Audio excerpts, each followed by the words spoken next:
অভিযোগ সাধারণত থাকে যে ভাড়া বেড়ে যায়, সেটা এখনো পর্যন্ত হয়নি এবং হওয়ার সুযোগও নেই। টাইম মতো বাসগুলি ছাড়ে না, এখনো পর্যন্ত শিডিউল বড় ধরনের বিপর্যয় হয়নি, টাইম মতো যাচ্ছে।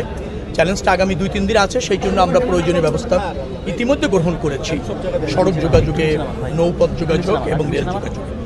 তো আজকে আমরা সায়দাবাদ বাস স্ট্যান্ডে আসলাম, এর আগে ফুলবাড়ি থেকে বাস স্ট্যান্ডে গিয়েছিলাম। ভাড়া নির্ধারিত হারেই নেওয়া হচ্ছে, ঠিক আছে। এখনো পর্যন্ত যাত্রীর চাপ মাঝারি, ব্যবস্থাপনা যা নেওয়া হয়েছে যথেষ্ট বলে আমরা মনে করছি।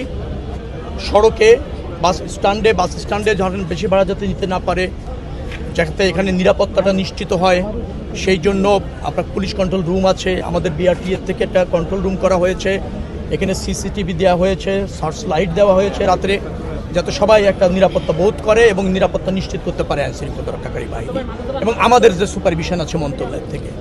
পাশাপাশি আমরা আরও যেটা করেছি সেটা হচ্ছে ভিজিলেন্স টিম আছে, আমাদের আরও মনিটরিং টিমও একটা করা হয়েছে, যে ভাড়া যাতে বৃদ্ধি না পায়, নিরাপত্তা যাতে ঠিকঠাক। ম্যাজিস্ট্রেট আছে, এখানেও আছে, স্টেশনগুলিতে আছে, হাইওয়েতে আছে। অবাক হবেন যে এর আগে 9 জন ম্যাজিস্ট্রেটের নেতৃত্বে 9টা মোবাইল কোর্ট কাজ করত। এবার আমরা আরও 15 জন ম্যাজিস্ট্রেটকে এনে প্রায় 24টি মোবাইল কোর্ট পরিচালনা করছি। স্থলপথ, রেলপথ, নৌপথ সব পথেই মানুষ ঢাকা থেকে গ্রামমুখী হবে 2 থেকে 3 দিনের মধ্যে। এটা একটা বড় চ্যালেঞ্জ। আমাদের যে ব্যবস্থাপনাটা আছে, যোগাযোগ ব্যবস্থাপনা, তার সর্বোত্তম সদ্ব্যবহার আমরা করতে চাচ্ছি, প্রয়োজনীয় ব্যবহার করতে চাচ্ছি। তো পেট্রোল পাম্পগুলি 12 দিন, অর্থাৎ ঈদের আগে 7 দিন, ঈদের পরে 5 দিন পর্যাপ্ত তেল নিয়ে 24 ঘন্টা খোলা থাকবে, সেটা আমরা নিশ্চিত করতে পেরেছি।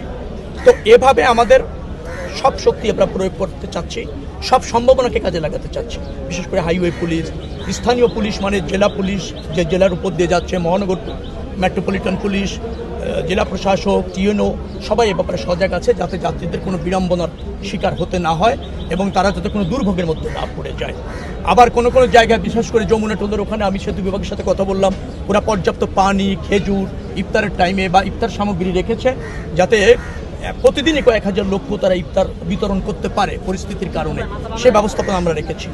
আপনার যেটাকে বলা হয় হাসপাতাল, আশপাশে যে সমস্ত হাসপাতাল আছে, কেউ হঠাৎ করে চলার পথে অসুস্থ হয়ে যেতে পারে, সে প্রাথমিক স্বাস্থ্যসেবাটা যাতে পায়, অ্যাসিস্ট্যান্সটা যাতে পায়, সেটাও আমরা নিশ্চিত করেছি। আমরা মনে করছি যে একটা ভালো ঈদযাত্রা মানুষ স্বস্তিতে আরামদায়কভাবে এবার অন্তত উদযাপন করতে সক্ষম হবে। এটা আমাদের প্রধানমন্ত্রীর অঙ্গীকার, তিনি এটা সার্বক্ষণিকভাবে জানতে চাচ্ছেন, দিক নির্দেশনা দিচ্ছেন।